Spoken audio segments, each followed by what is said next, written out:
morning. Actually, I think that we have an hour. It's okay, an hour. I'll give you time to discuss the issue with me. It means that, first of all, everyone can disturb me in between my speaking. It is not really disturbing me, it is helping me. I like to be disturbed. This is my main approach to life. And after, you are much more than invited to ask questions, because it is the only way to create understanding. Information today coming to be almost everything with big data, machine learning. For me, it is bullshit. It is good in collecting basic data, but understanding is something much deeper than just collecting information. This is one of the main mistakes of rationality in Western culture, to be too much dependent upon informational collection. If I'm coming to tell you 2 + 2 is 4, if you are already informed about that, nothing was really added to you. But regarding human being phenomena, understanding is far away from the information. You can have all the information and yet not to begin to understand. And I'm trying to speak about something that really lead to an insight of understanding. I could lead a seminar of a year about this issue. To do that in 30 minutes is really not easy enterprise, but I'm trusting you because you are still young. It is better to speak about that with children than with professors, because their mind is too stuck with their obsession to what is called obligations of rationality. And in order to begin, as I was always informed by my teachers, if someone working to write a PhD dissertation and cannot explain to a child in 5 minutes what really he is doing, it means either he is not beginning to understand what really he is doing, or he took a subject that really has no interest. So the main question is simple. And if you're not understanding the question, it is a riddle in a way. We can just remain with the questions. Sometimes questions are better than answers. The question is, why again and again European leaders, American presidents and leaders coming with a nice promise that they are coming to solve the Israeli-Palestinian problem, coming to bring peace to the region. As they are saying, we will make 2 states living side by side together in an everlasting peace. In a way, they are saying that there is just one problem to solve, to take out the obstacle. If we will just remove it, then the way is open to that dream that people will live together.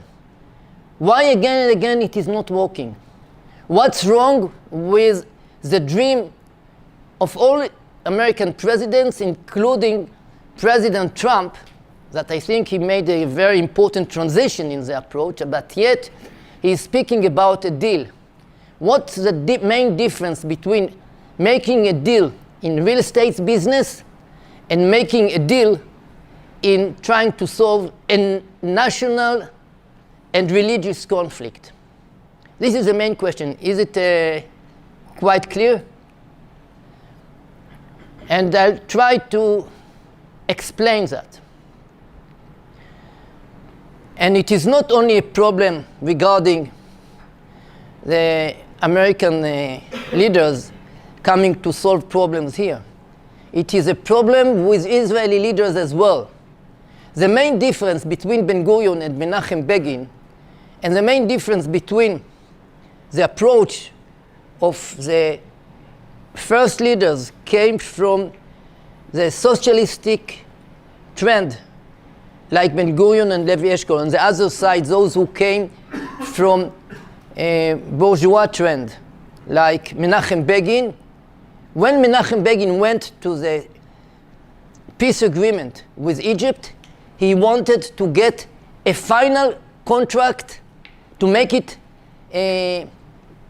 just eternal. He wanted to get a paper. And it is very interesting to understand that in the Labour Party, the leaders, like Yigal Allon, even Shimon Peres, didn't support this approach. They wanted to get something just for today, not solving everything, not promising everything. It means that we have a very, very great difference between final solution and interim. Tomorrow a new day. What making people to think that something could come to an end? It is not just a question of faith. It begins with different approaches to understand the cosmos. And I'm trying to explain you that the Russians, including their leader Putin, they are looked Europeans, but they are thinking in Asiatic mode of thinking. Ben-Gurion was Russian and thinking in Asiatic mode of thinking. Menachem Begin and others, this is European or Western. It is coming from the Greek tradition with Plato and Aristotle. And this is, I'll call that Asiatic, Chinese thinking like that, Islamic people thinking like that. It means every day a new day. If I have a contract, okay, that's nice. Tomorrow a new day, the contract could be just a paper. And I'll tell you why. It begins with a main understanding about the role of God in creation of the world and the cosmos in both points of view, each one taking it differently. When a Jew praying in the morning, most of Jewish people not realizing that they are saying something that it is against their basic paradigm because they are Westerns, absolutely. The Jews saying something like that. Thanks God that brought the sun this morning again, that recreated the universe. Every day the world is recreated from the beginning. In the Western approach, coming from the Greek tradition, and was really the basic, with bringing the basic premises for the revolution in science, what was called scientific revolution with Galileo and Cartesian. And this is the basic premise for science. Why, when I'm taking an airplane, I'm believing that it will take off, and I'm really expecting, with rational expectations, that it will land safely. Because my basic premises are taking for granted that the natural laws of yesterday, according to them, engineers planned the airplane, will work today in the same way. This is absolutely an obvious premise that not standing logical criticism. We are taking that obviously. And why it is important, I'm not coming to speak philosophical issues, I'm trying to bring that to concrete reality. And in order to explain that, I'll just try to explain two worldviews. Everyone speaking today regarding national security about the word stability.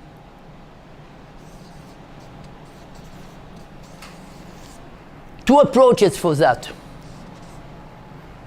The Western approach, taking stability as the basic situation. We are coming out from stability, and if something was going out from control, what we have to do to bring back stability.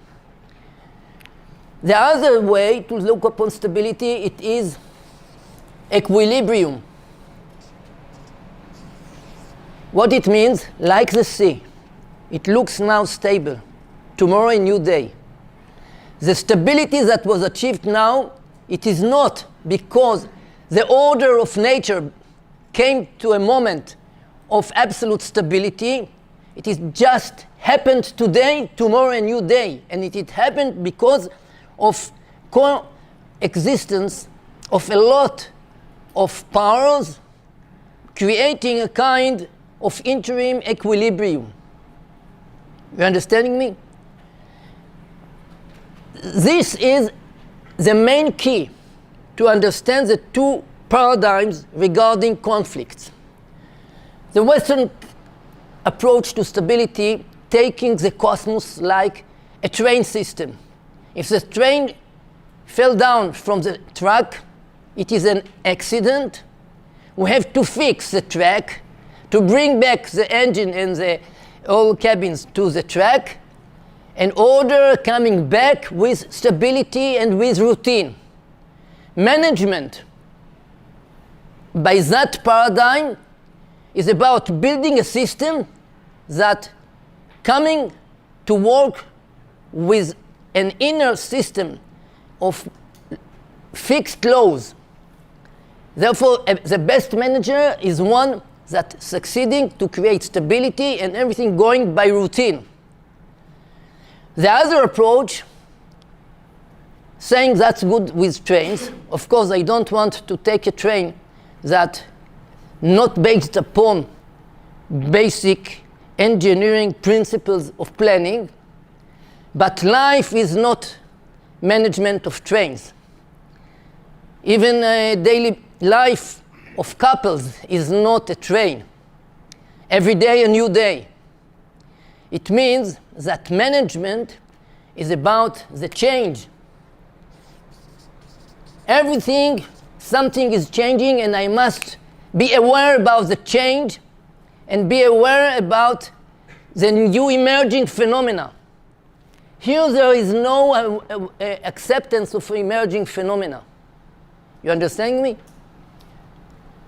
The very idea of emerging phenomena taking in recognition the idea that something could happen without any possibility to predict it before, because it just emerged.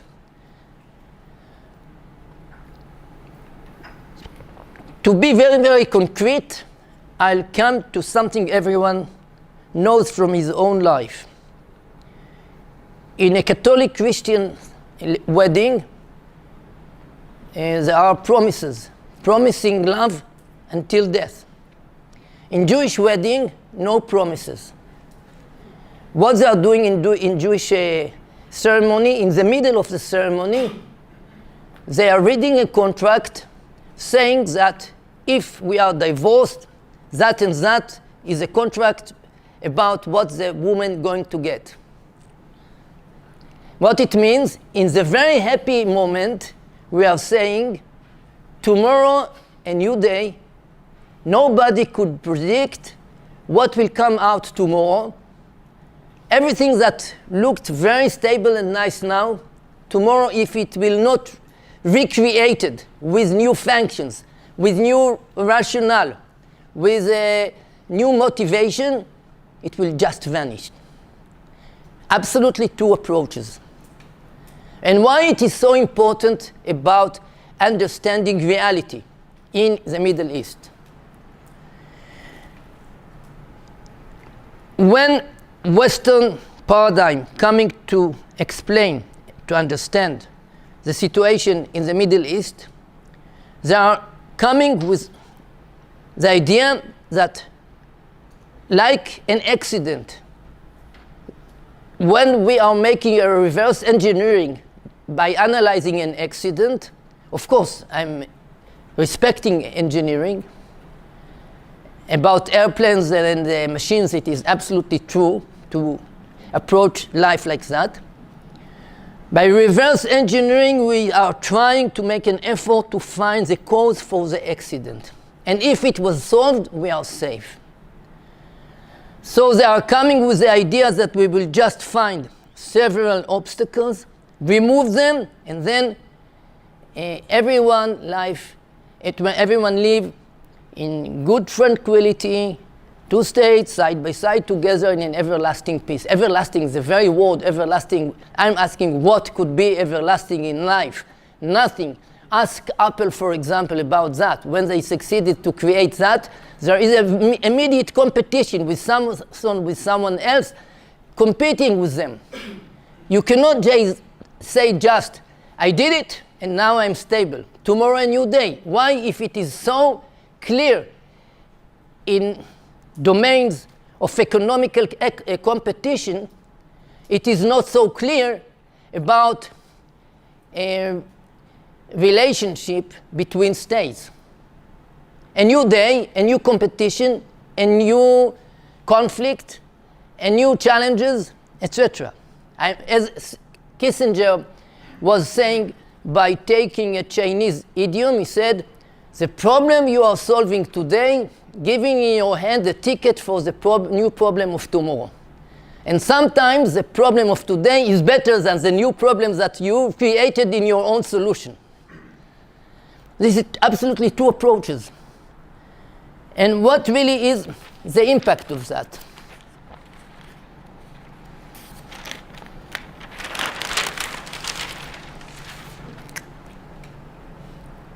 People are coming to negotiation with vision and dreams. And they are coming here, and everyone's saying, okay, this is your vision, you can get that. Be pragmatic.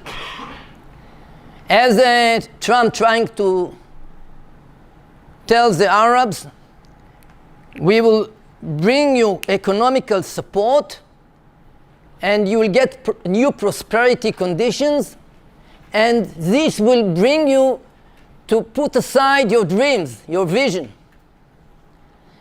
There is an inner premise here, a very Western premise, saying that at the end, everyone wants the same. It is a very enlightened premise. As I was just told by American general, first-star general in the Pentagon that was responsible to the desk of the Mediterranean. I came to the Pentagon with cadets of National Defense College. I commanded the National Defense College that time. And he said the following: at the end, everyone wants the same. That children will go in security to school. Restaurants are open to midnight. And if we are creating this atmosphere and these conditions, everyone will live in global stability.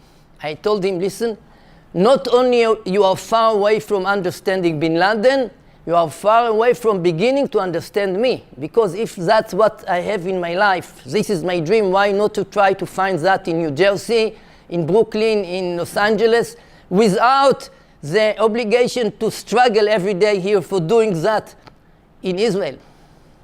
It means that there must be someone that's thinking differently about what's really important in his life. What Abu Mazen telling to Trump, and I'm supporting Abu Mazen by saying that, because I'm thinking the same.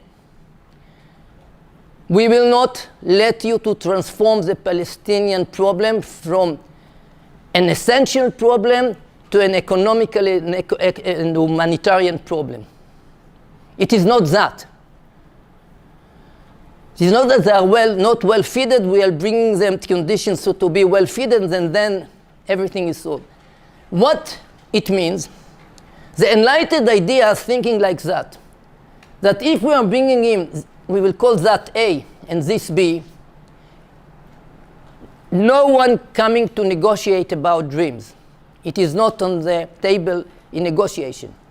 When we coming to bring him to accept this, and he is living in stability here, in a new prosperity, he will forget about that, or it will be just a nice dream, not entered to practical decision making.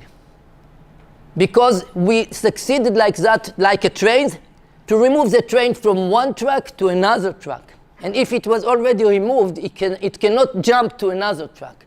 The main idea of the Islamic people, the main idea of pragmatism, not only with Islam, but also with Ben-Gurion, is different.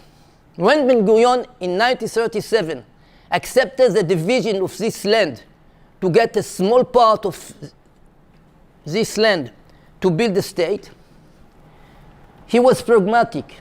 He accepted to get B.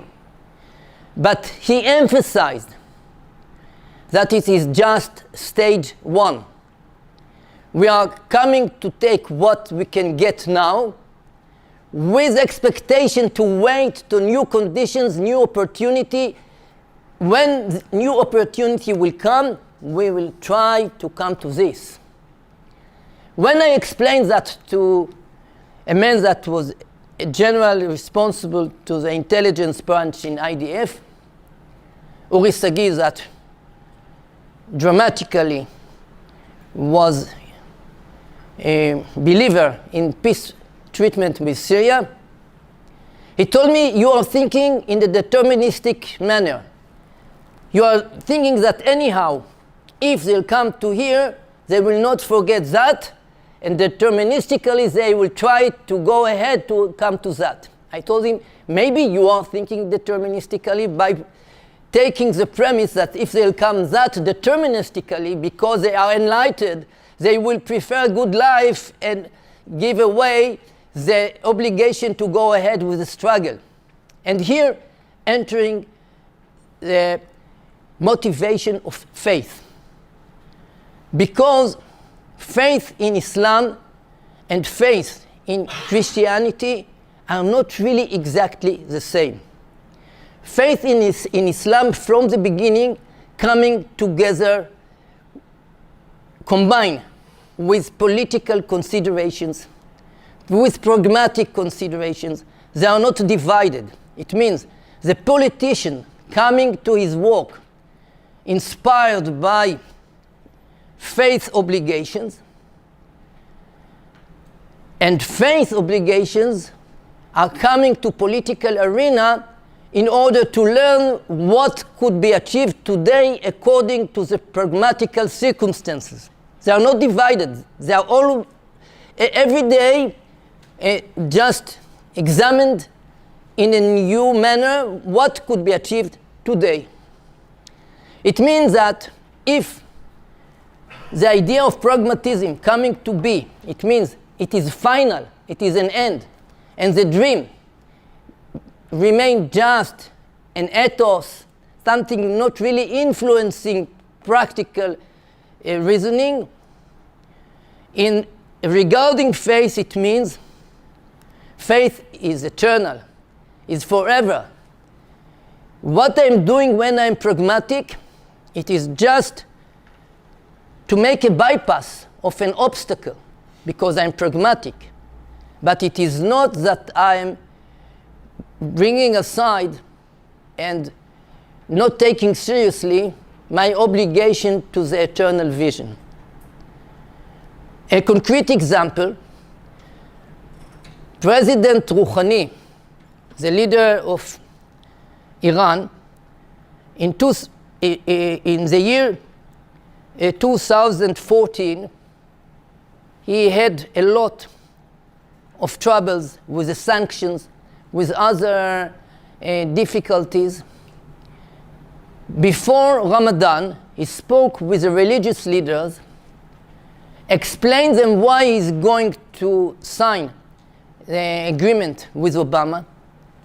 He explained them why he's going to cooperate with American troops in fighting against ISIS, like the campaign in Mosul. They already had to get an explanation. How come that the huge devil, the American devil, now is a partner for cooperation? And he told them the following: there are moments in life of the believer that flexibility is higher than jihad. According to Western analysis, it means at the difficult moment, he got free from his obligation to jihad and became a pragmatic leader, taking seriously the pragmatic considerations.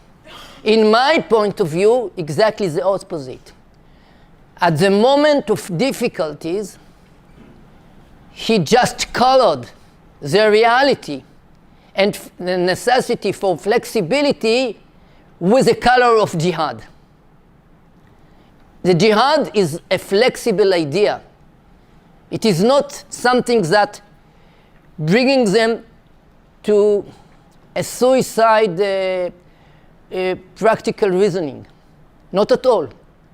They are very careful about circumstances. What it means, again, to make it clear with a clear metaphor, if I'm driving ambulance, I'm allowed to drive fast, to not really obey all the rules of traffic, because I have an occasion of emergency. But I'm not allowed just to crash my car to make an accident. It means who is absolutely obligated to pragmatical reasoning by driving? This one that gets the license to deviate from the rules. It means that at the moment of emergency, even though you are allowed not to obey the rules as they are, you are not allowed to close your eyes and to be blind to the circumstances. This is the main idea of Islamic faith. And it is the key to understand Khomeini, it is the key to understand Hamas, and it is not at all strange to find that they have been inspired by Ben Gurion.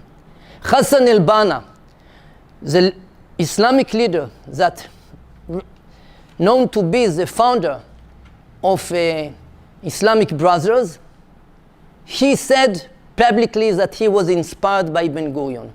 The same about Khomeini. In what? And by that I'll just end my briefing. Ben Gurion was a great inspiration for them, and it is explaining that when we are calling them fundamentalistic, we are making just a wrong point of view, just preventing us from understanding them. Ben Gurion was a great example of someone living in a modern era, managing his business with modern attitude, and yet inspired in his own practical reasoning by the vision of the past. To bring back the past, as the Zionistic did here, was going to the future, not to the past. The same about them. Khomeini was not going to the past, he was going to the future. And he wanted to be modern, but in his own way, as a faithful religion leader. The same about the Hamas. It means that,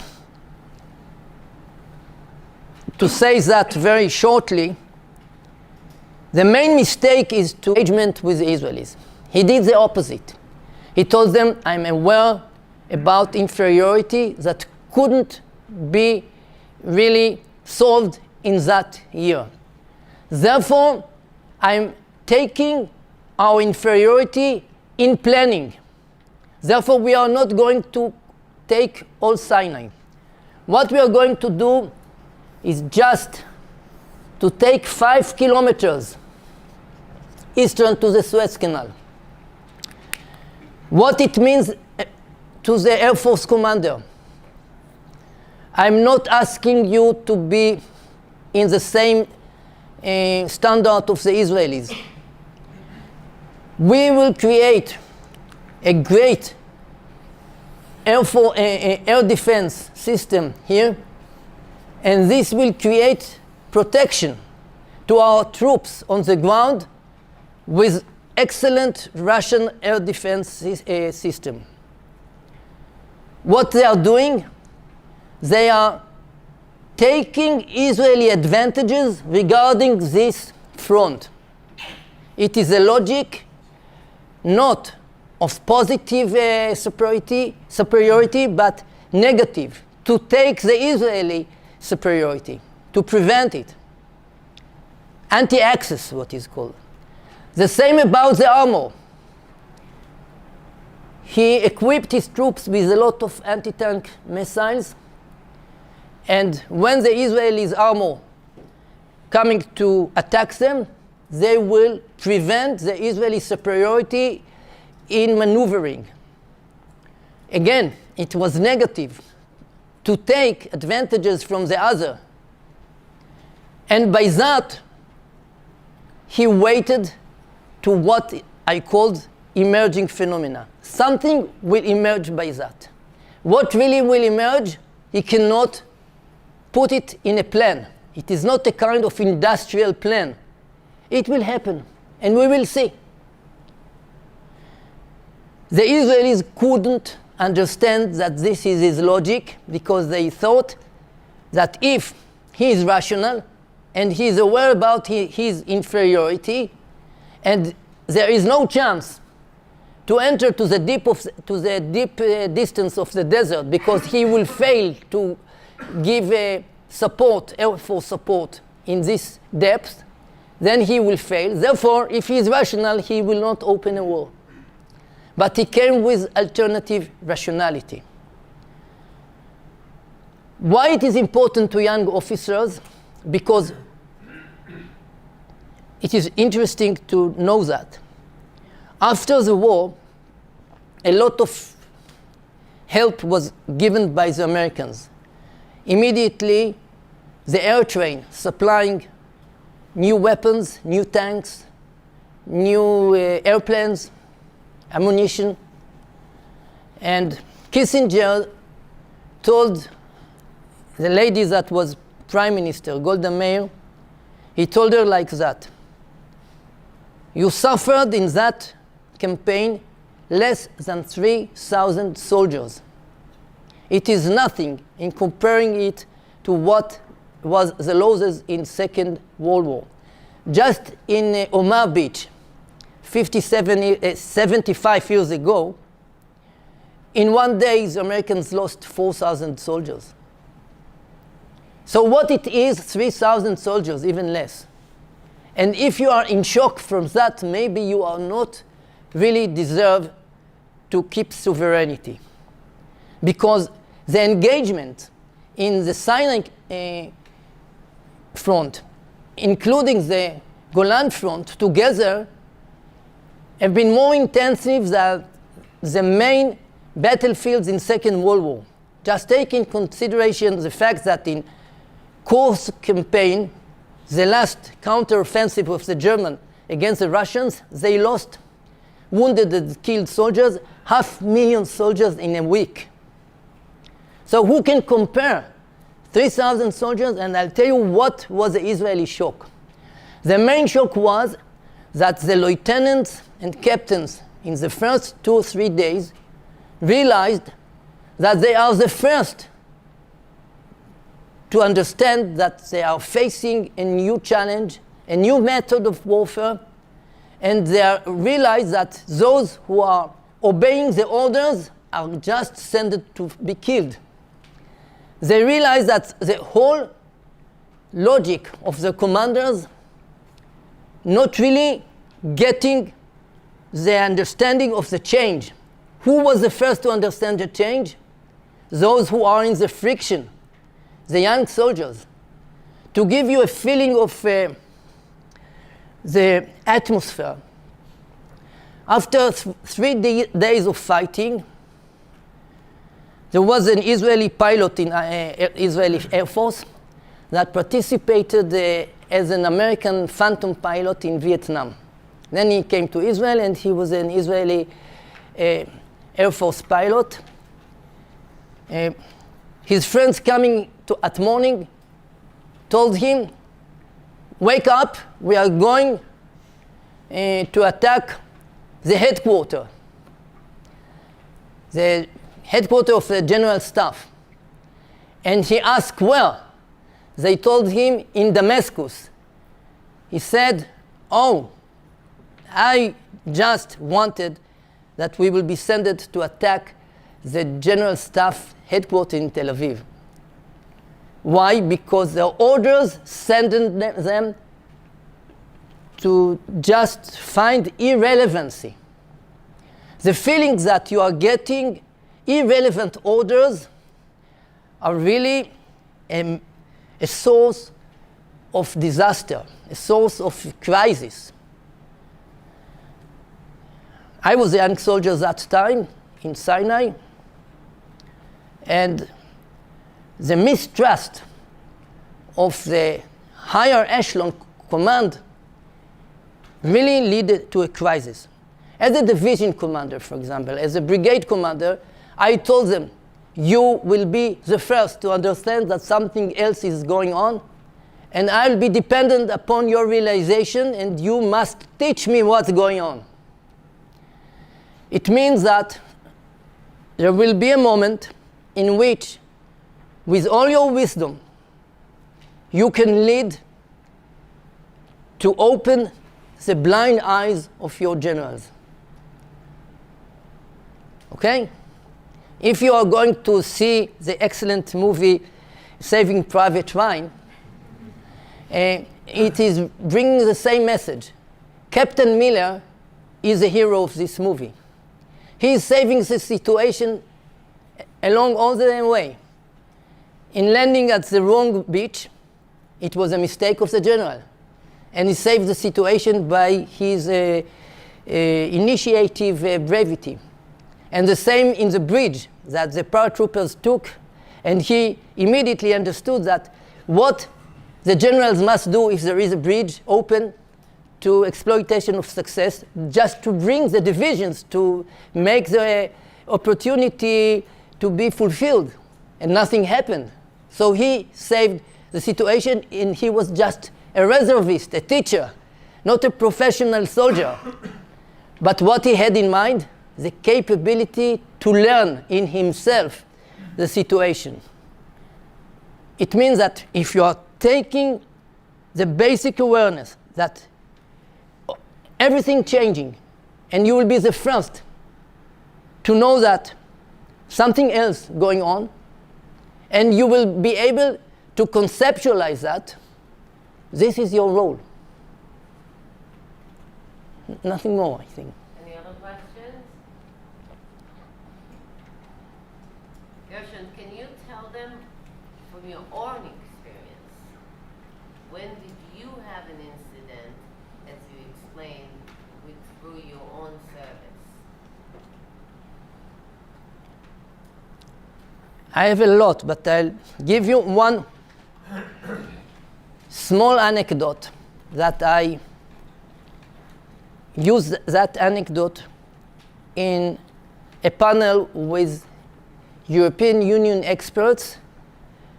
It was in Herzliya conference, and the subject of this panel was how the European Union intervention in the Middle East could be more effective. And I tried to explain them that as long as they will come stuck with the idea that we must separate between religious considerations and pragmatical considerations, to distinguish between religious leaders and other leaders, and to put the paradigm that the religious leader must stay in the church or mosque and not to use them in the field. They will not really succeed to understand the situation. And I'll give you an example. There was a day, you have been in the Golan Heights. You remember it. There is Hermon Mountain. I'm living there, really just from my window, I can see the Hermon Mountain. This is Hermon Mountain. This is the border, and this is the village Majd al-Shams. Have you been there? The Syrians, just in what was called Nakba Day, promoted Palestinian refugees to penetrate from the fence to the village. This is a village of 10,000 people, even more. And 400 refugees succeeded to penetrate to the village and found shelters in the village. The soldiers didn't really shoot them because it could happen to be a massacre. They crossed the borders and jumped to the village. Now we have to do something with it. I was co-commander in this area.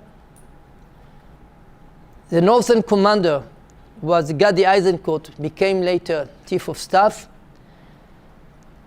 And the problem is for police to enter to every house, to check whether there is a refugee there, and to throw him back to the Syrian border. It is an act that couldn't be just solved. It includes violence. How to do that without bringing all the village to struggle. And we don't want a friction like that. 2 battalions of police have been prepared here to enter, and other troops. And the sheikh of the village, I'm a friend of him, told me, and he told the others later, I'm the religious leader. Use me. If I'm giving my words to all the people in the village that trusting me, and I'm leading them to send each one by his own hands, the refugee back to Syria. And I have one condition. You will not enter with troops to the village. This was an agreement, and all of them went back just due to his assistant by giving his word to his people. What he was at that moment, a religious leader or a politician leader? Both. This is the Middle East. And if we are keeping the distinction, we are not really understanding the roots of convincing the people. Okay?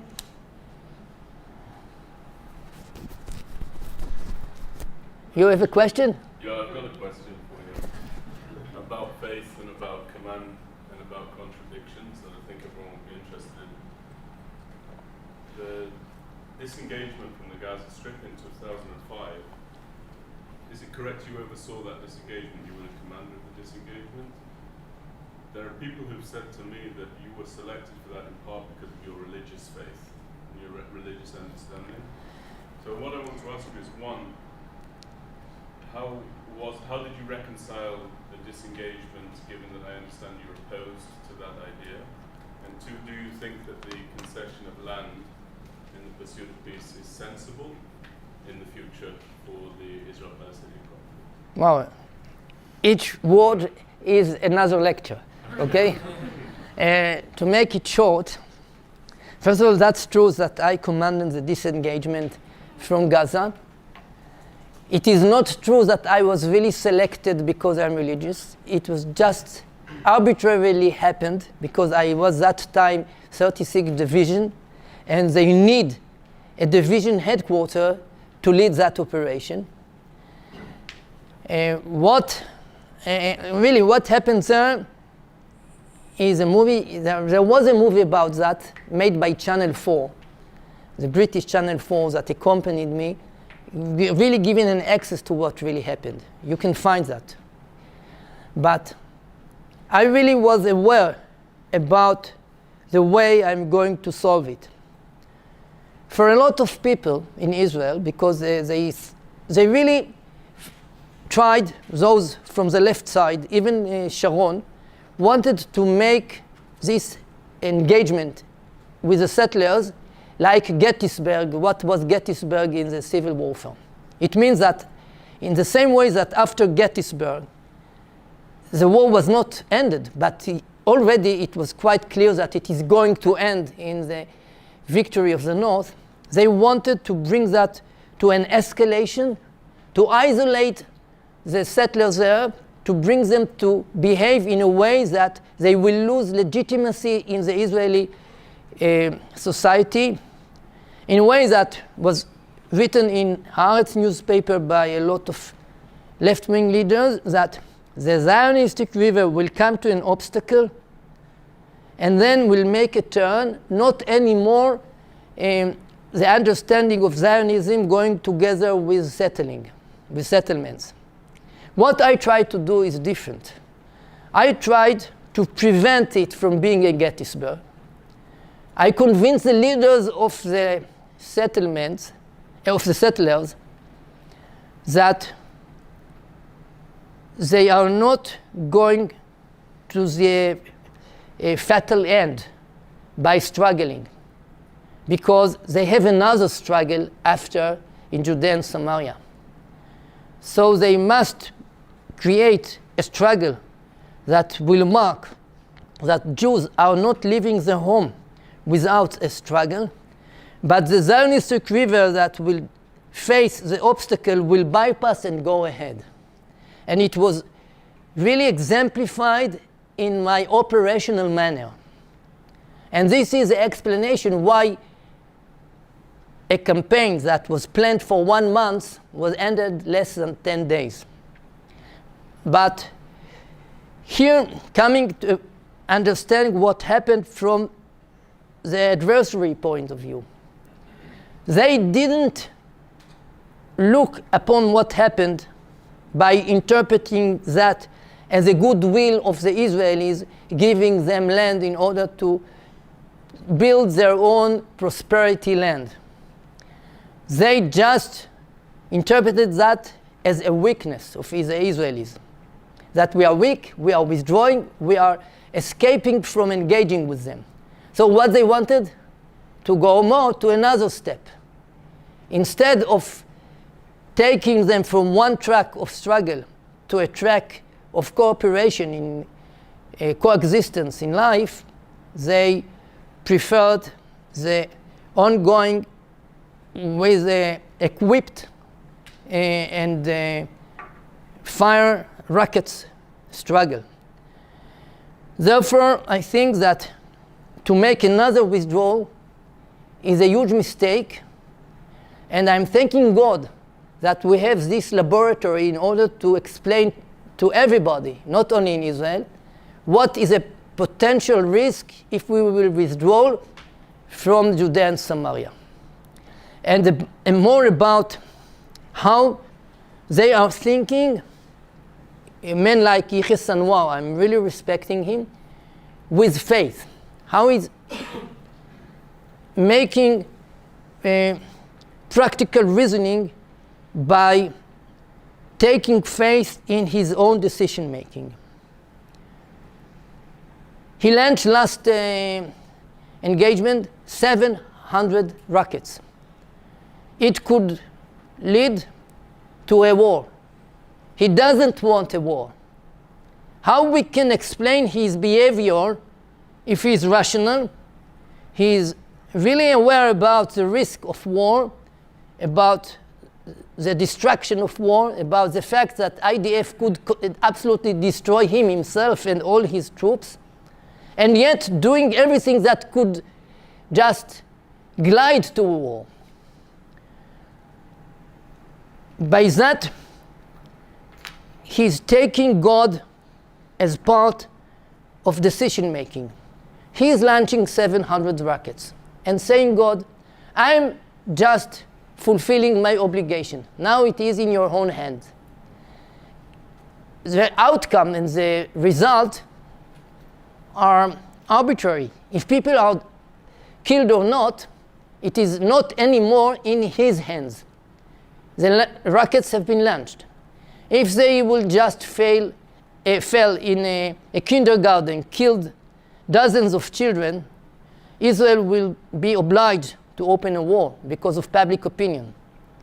If all children and all families will be well protected in good shelves, in good shelter, and Israel will get the conditions to contain the outcome and not just coming to a war, this is by God. And what happened really giving the Palestinians that he leading them the example that God is with him. Because what really happened is not by his own hand. He launched the rockets and the outcome was managed by God to make it possible that he is going on with the struggle, and yet the undesired outcome that it will glide to war also didn't happen. And we must understand that this is a key to explain the rationality. That, again, we will not end it like that. I have another question if no one else does. Does anyone else have a question? I want to ask you two things very quickly. And then one, does the senior level of the Israel Defense Forces understand the role of religion in this conflict, in your opinion? No. You were the only one, or are there... No. In the campaign in 2014, for example, I'm giving you a concrete example, there was a paper written by brigade commander of Islamic Jihad in the northern side of Gaza Strip. And it was by intelligence effort came to our hands. And he analyzed the situation with a lot of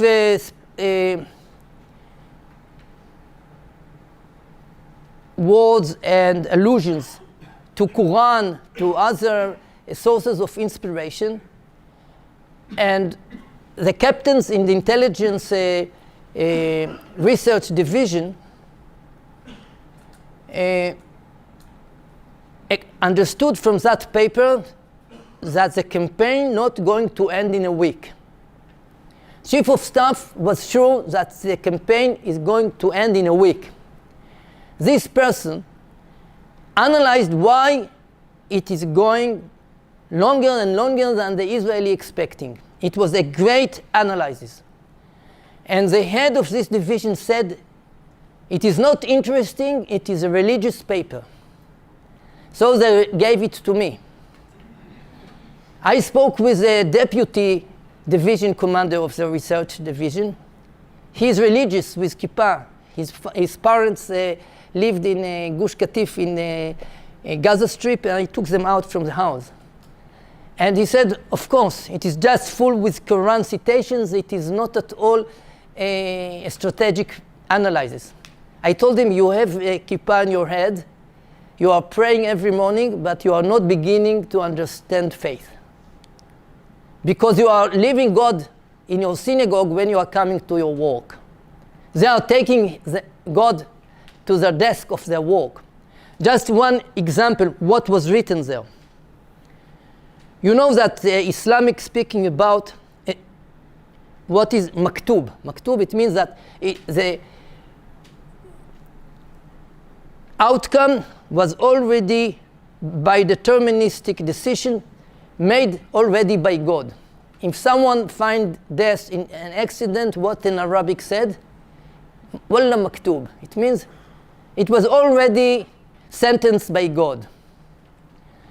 What this guy tried to explain is that this event stayed open. How it was understood in the Israeli analysis, Marka Maftucha, it means open campaign. They understood without constraints, without limitations in time, but they didn't understood it with the religious impact. It means this event was not decided by God yet. It let it open to our istishhad, it means sacrifice. The gates of sky are open. If we will enter and do our obligation to sacrifice ourselves, it will really bring God's help and God's salvation. It depends upon us. For me, it is absolutely operational in its all content, because by that I can understand how they are in one side saying they don't want that war, on the other side they are saying if it was opened by God and now it is our duty to recruit God to be with us in order to exploit this opportunity, it means something. And when nobody paid attention to that, I went to the defense minister, Boogie, and told him, look, you have this paper and you are blind. You don't want to really take it seriously. And at the end, I made the research after the campaign. I asked Aviv Kochavi, today he's chief of staff. He was head of intelligence.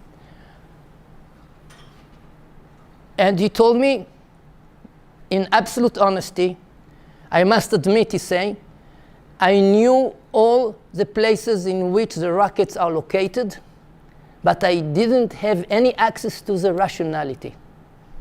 What really they have in their mind. I told him I don't want to just destroy your career. You are saying something dramatic. Do you really want me to write that in my research? He said yes. After he realized that it is not good for him, it can really disturb him.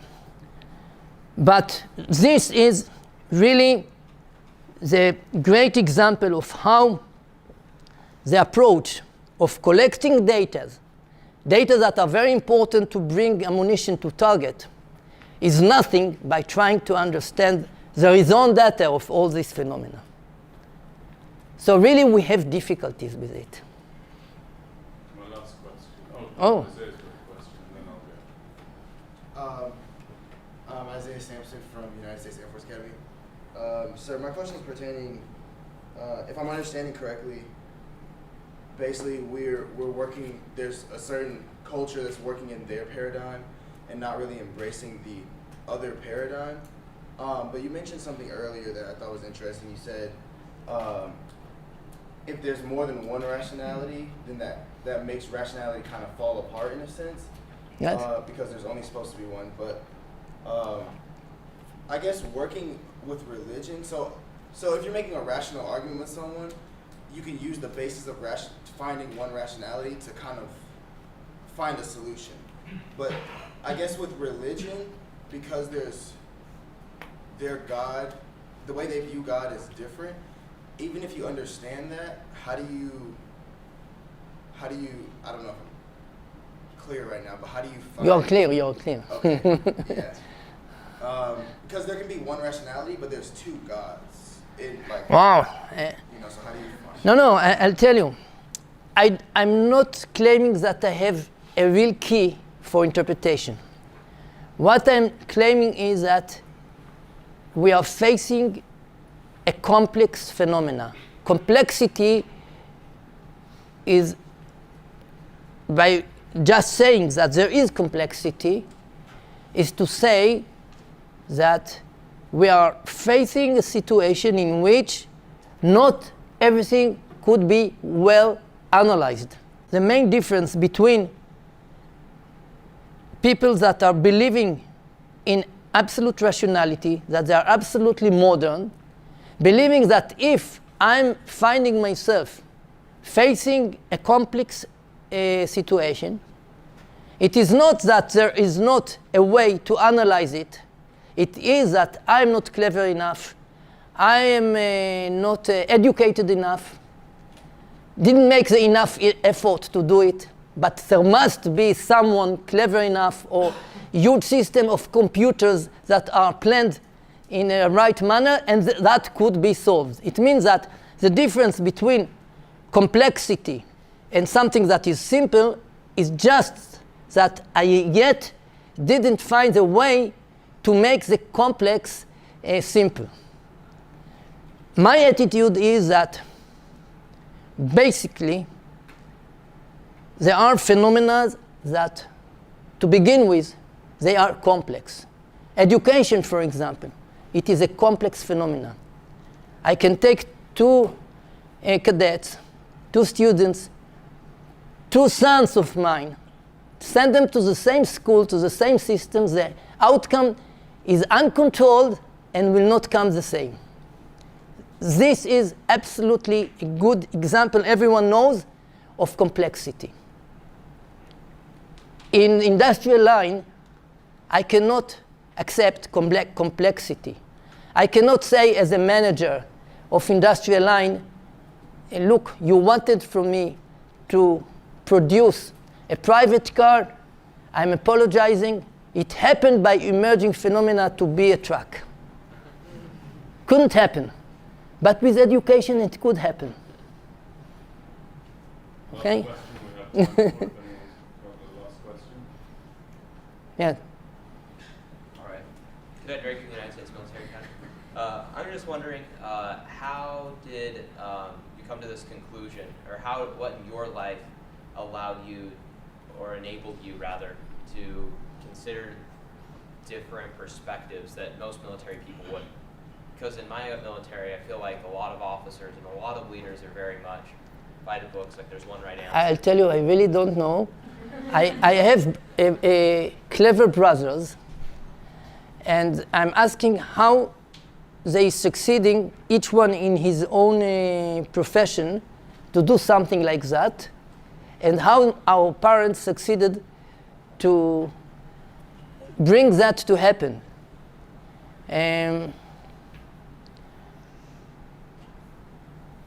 I really don't know.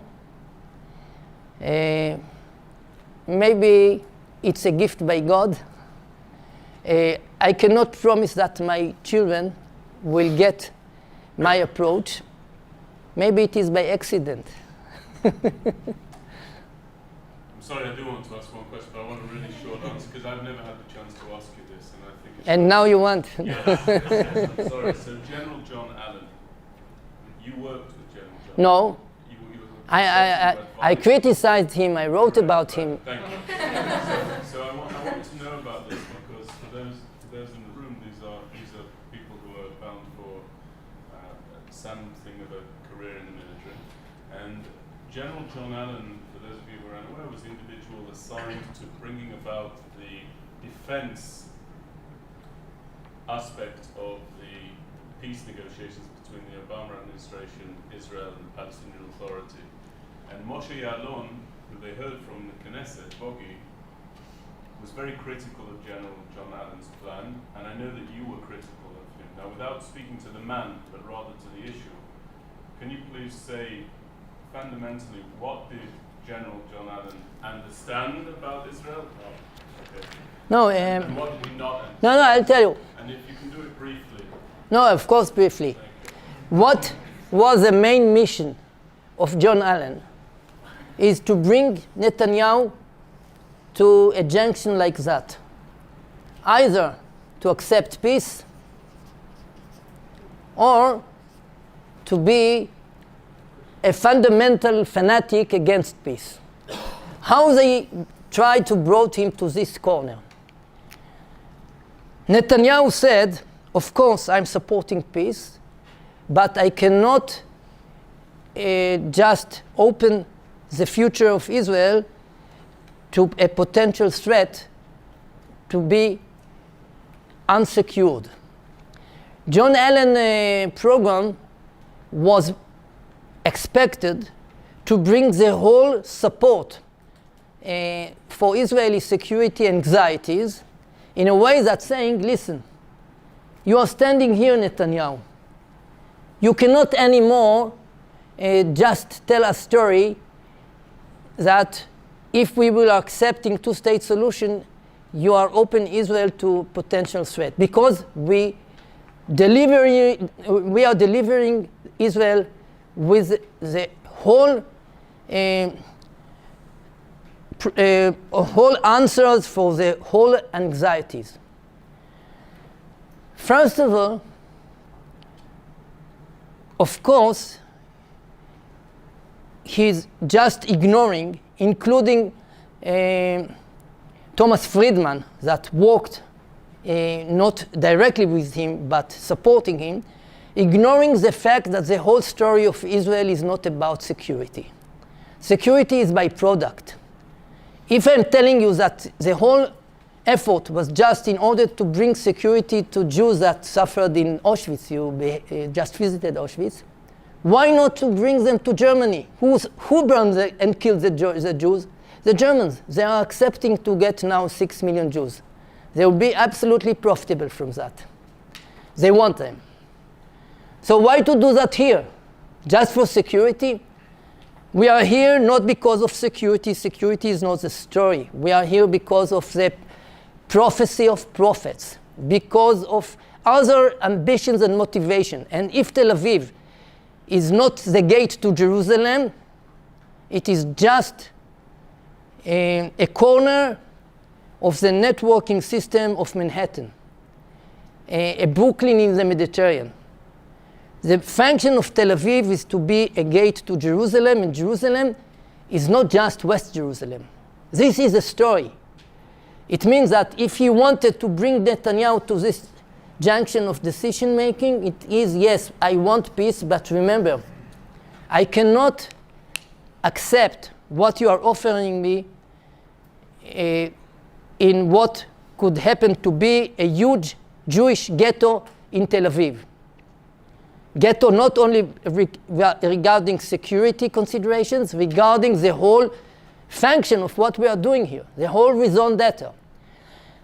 The other aspect that I'm criticizing him by ignoring the new changes of 21st century, changes in warfare. It means that what he wanted to do, if this is the Jordan River, and this is Jerusalem, and the Israelis demanding to get isolation territory in Jordan River and the Jordan Valley, that ISIS or Iranian troops or who doesn't matter what will not supply ammunition and instruction to Palestinians in Judea and Samaria, what he said, it will be taken in the Americans' hand with 300 troops of Americans. We will inspect that this zone will be demilitarized. And what is the main mistake? You can use radars, all means for inspection, sensors. It is good for the 20th century threat. To detect an armored division is much easier than to detect a grade rocket hidden in a potato truck crossing the Jordan River.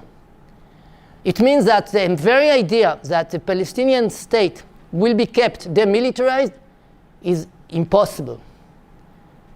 Okay? And we will not end again. Thank you very much, Gershon. We appreciate it.